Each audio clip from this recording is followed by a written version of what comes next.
क्या है, आपको कैसे पता चलेगा कि फूड सेफ्टी की क्या नॉर्म है?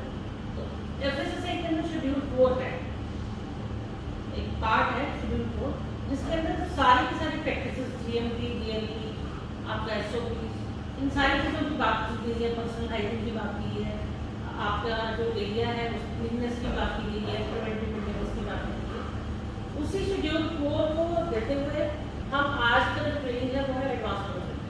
तो ये ट्रेनिंग आज हम एडवांस प्रोडक्शन की आपको दे रहे हैं, जिसमें आप जानोगे कि बेसिकली FSSAI की रिक्वायरमेंट्स क्या है।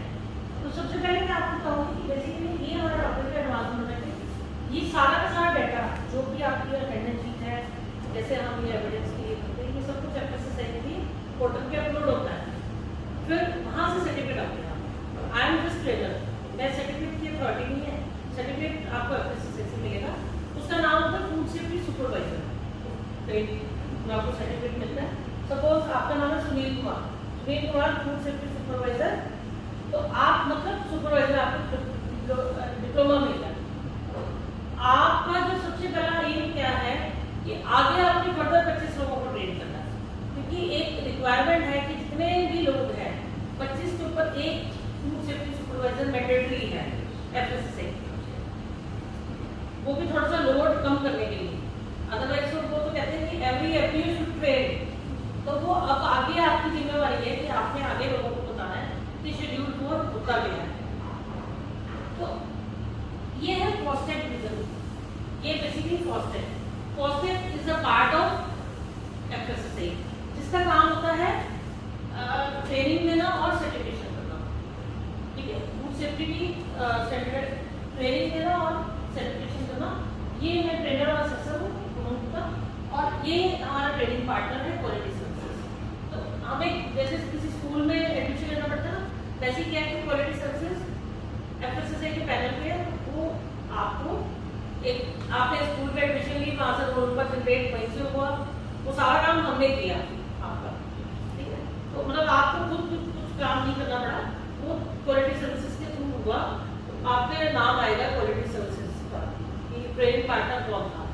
ठीक है, ये है बेसिकली। तो आज हम बात करेंगे सबसे पहले hygiene and sanitary practices for food general manufacturing का एडवांस लेवल। सबसे पहले इसकी इंट्रोडक्शन लेंगे कि पर्सनल हाइजीन लेवल होता क्या है, हाइजीन एंड सैनिटरी प्रैक्टिसेस होती क्या है। सबसे पहले फूड सेफ्टी के बारे में आपको पता है, फूड सेफ्टी होता क्या है? Can anybody tell? Human consumption के लिए जो फिट है, ह्यूमन कंजम्पशन के लिए। ठीक, और हाँ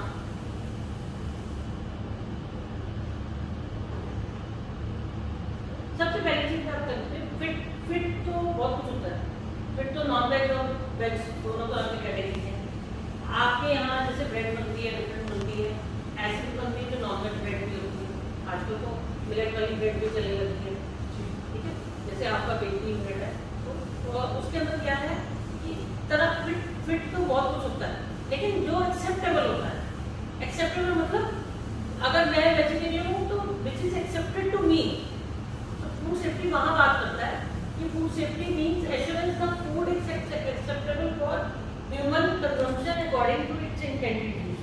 कि मैंने अगर खाना है तो मुझे एक्सेप्टेबल होना चाहिए, क्योंकि मैंने आपको जो पैसा दिया है वो किसका दिया? आपको वेजिटेरियन ब्रेड का दिया। और अगर सपोज मैं नॉन वेज लेती हूँ तो मैंने आपको पैसा दिया नॉन वेज ब्रेड का, तो मुझे वो मिलना चाहिए, वैल्यू फॉर मनी मिलनी चाहिए। अब फूड सेफ्टी मैनेजमेंट सिस्टम की भी हम बात करते हैं FSSAI के अंदर कि फूड सेफ्टी मैनेजमेंट सिस्टम होना चाहिए। फूड सेफ्टी मैनेजमेंट क्या है? Means the adoption good manufacturing practices GMP, जिसकी हम बात करते हैं good manufacturing practices, good hygiene practices और hazard analysis and critical control point and such other practices as may be specified by regulation for the food business. ठीक है, आप suppose आप कल को इंग्लैंड में देने जाते हैं तो वहाँ आपको BRC चाहिए। ठीक है, और बड़ी कंट्रीज में लेके जाओगे तो FSSAI भी चाहिए। अभी क्या है, आपका यूनिट IS होता है जिसको कहते हैं फूड सेफ्टी मैनेजमेंट सिस्टम। उसके अंदर क्या लिखा होगा कि आपका प्रिपेयरमेंट कैसे हो रहा है और प्रोडक्शन में कैसे ले रहे हो। प्रोडक्शन में बस इन बिटवीन रॉ मटेरियल जब आता है तो उसकी चेकिंग कैसे करते हो और वहाँ पे आप किस किस टाइप से लाइन की क्लियरेंस कैसी है, क्लीननेस कैसी है, पर्सनल हाइजीन कैसा है, उस सारी बातों की हम बात करते हैं कि यहाँ पे जिन जिन चीज़ों की बात करेंगे उनके रिकॉर्ड्स भी आपको बनाने पड़ेंगे, मतलब उसको डॉक्यूमेंटेशन भी करना पड़ेगा, क्योंकि बिना डॉक्यूमेंटेशन के काम नहीं होगा। तो हम इन सारी चीज़ों के बीच में आपकी GMP की बात करेंगे, आपकी हैजार्ड की बात करेंगे, गुड हाइजीनिक प्रैक्टिस की बात करेंगे कि कहाँ पर गुड हाइजीनिक प्रैक्टिस क्या है, कि जिस एरिया में हम काम कर रहे हैं पहले तो पर्सनल हाइजीन है और दूसरा क्या है कि हमारे आसपास को एरिया क्लीन दिखता है, उसकी हम क्लीनिंगनेस सैनिटाइजेशन किस तरह से करते हैं उन चीज़ों की बात करते हैं। इसमें इवन लाइटिंग तक की भी बात करेंगे कि लाइटिंग कितना होना चाहिए, स्टोरेज में कितना होना चाहिए, मैन्युफैक्चरिंग में कितना होना चाहिए, उन सब चीज़ों की बात करते हैं। बेसिकली जैसा आप जानते हो FSSAI का जो एक्ट है 2006 का एक्ट है और ये इम्प्लीमेंट हुआ था 2011 और ये बेसिकली वही सारी बातें जो हमने शेड्यूल 4 के अंदर है, शेड्यूल 4 की हम सारी बातें करते हैं और ये FSSAI ने डिफाइन किया हुआ अपने शेड्यूल 4 बना के एक अलग बना के कर दिया कि एडवांस मैन्युफैक्चरिंग में किसी भी टाइप का यूनिट आए तो उसको ये प्रैक्टिसेस फॉलो करनी है।